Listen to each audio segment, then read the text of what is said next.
السلام علیکم بہنوں اور بھائیوں، میں ہوں عامرہ قاضی اور آپ دیکھ رہے ہیں history and stories with Amira. 20واں عباسی خلیفہ الرازی باللہ، جس نے 322 ہجری یعنی 934 عیسوی سے لے کے 329 ہجری یعنی 940 عیسوی تک حکومت کی، اس کے زمانے کا ذکر ہے کہ ایک جمعے کے دن بغداد کی جامع مسجد المنصور جمعے کی نماز کے لیے آنے والے نمازیوں سے کھچا کھچ بھری ہوئی تھی۔ نماز کے بعد امام صاحب نے دعا کے لیے ہاتھ اٹھائے ہی تھے کہ مسجد کی سب سے پہلی صف سے دردناک آواز آئی، لوگوں میری طرف دیکھو، میں اندھا اور محتاج ہوں، زمانے کی گردش اور اپنے عملوں کی سزا کی جیتی جاگتی تصویر ہوں، میرے حال پہ رحم کرو اور میں نے اپنے زمانے میں جو ظلم کیے ان کو معاف کر دو۔ تم مجھے خوب جانتے ہو، میں کبھی تمہارا خلیفہ تھا جسے قدرت کے انتقام اور زمانے کے چکر نے بھیک مانگنے پر مجبور کر دیا ہے۔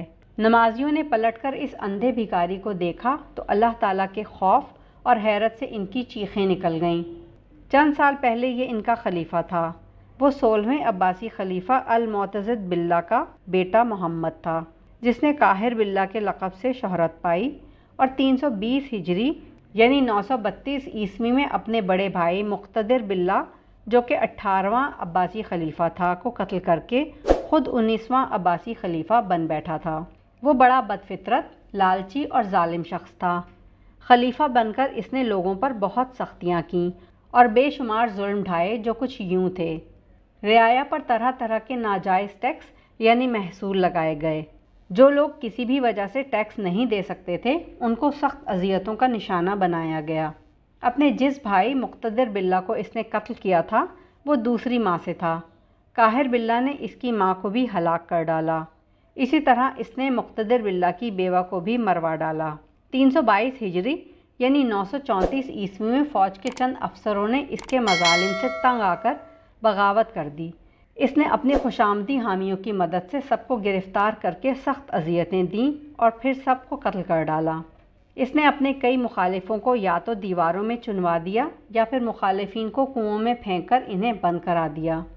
القاہر باللہ کے ایک وزیر علی نے ایک دفعہ اس کو لوگوں پر ظلم ڈھانے سے منع کیا تو اس نے علی کو بھی گرفتار کر کے سزا دینے کا ارادہ کیا۔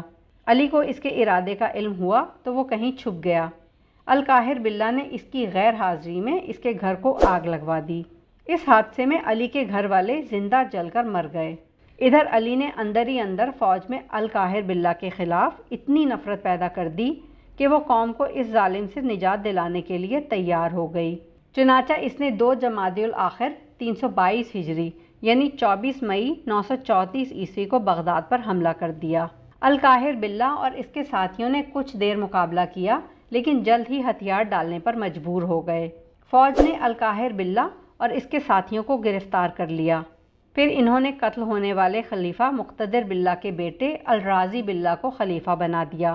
الرازی باللہ نے پہلے تو قاہر باللہ سے وہ ساری دولت واپس لے لی جو اس نے لوگوں پر ناجائز ٹیکس لگا کر جمع کی تھی۔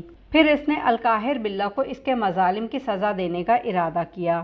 بہت سے لوگوں نے رائے دی کہ اسے پھانسی پر لٹکا دیا جائے، لیکن الرازی باللہ کے خیال میں مناسب سزا یہ تھی کہ اس کو اندھا کر کے در بدر کی ٹھوکریں کھانے کے لیے چھوڑ دیا جائے، اس طرح وہ باقی ساری عمر عذاب میں مبتلا رہے گا۔